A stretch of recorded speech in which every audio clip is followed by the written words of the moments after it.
So illegal gold mining in the Amazon is a really big problem. In fact, it's a really big problem worldwide, not just in the tropics.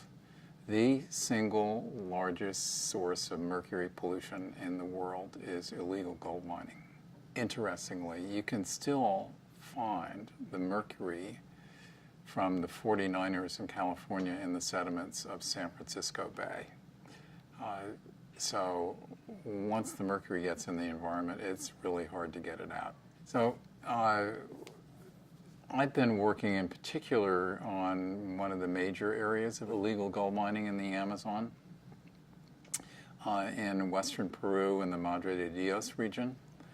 I've been there twice, and it is really staggering. There's about 70,000 hectares of destroyed river ecosystem and adjacent forest. And the adjacent forest is being affected as well because those rivers meander, so as they meander, they spread the alluvium that has the gold in it, and it then is under the forest. And I've flown over it in a small airplane, and there are several thousand poor people from the highlands of Peru, really the victims, I think, in this whole picture. And all they're making is twice what they would have made if they had just stayed up in the highlands. So basically, those thousands of illegal gold miners, I think, are the victims in this situation. They're drawn by a possible, better income, but they pay for it, in very, very bad ways in terms of mercury pollution, affecting their health, all kinds of social ills like child prostitution and the rest. And somewhere there are the organized crime people who are making a lot of money out of this, and then the gold ends up somewhere in markets in the United States or Europe. So one of the really important things is to try and get a whole movement going about clean gold, in the same kind of way that Blood Diamonds became a campaign some years ago. What do you do about a situation where you have 70,000 hectares, thousands of people engaged in all of this? It's something that has to be taken on at scale and in its full complexity. So in May, I got to go back a second time to Madre de Dios, and because I was a science envoy for the Department of State, that became an excuse for the American ambassador to invite high-level cabinet members from the Peruvian government to come out and do that same overflight, and then be involved in a lunch discussion afterwards with me. So they came out, and there was the Minister of Finance, there was the Attorney General, there was the Chief Justice of the Supreme Court, and others. And when they did that overflight, it hit them in the gut just like it had hit me when I did it in January. There's a reality to it that comes through when you look at it that way that you don't get from watching a film or looking at a photograph. And so basically what I said was, I'm sure that Peru is not expected to solve this completely on its own.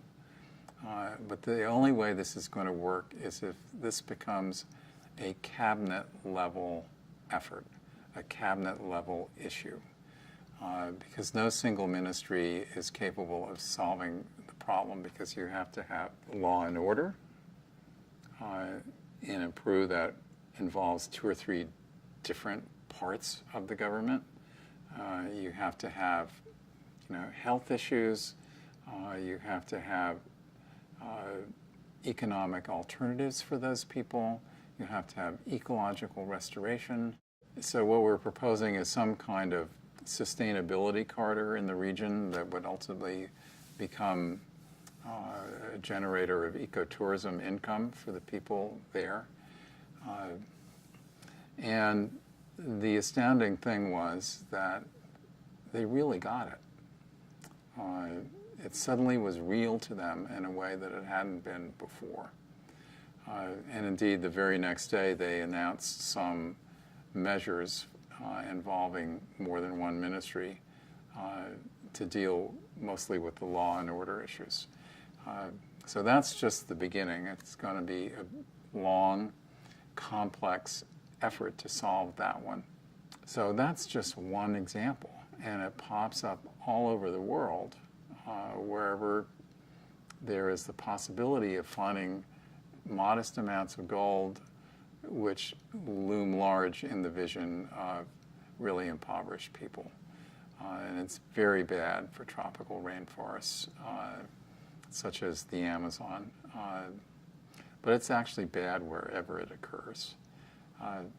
So one of the good things is there is a treaty, the Minamata Treaty, about mercury, which most of the nations of the world have become party to.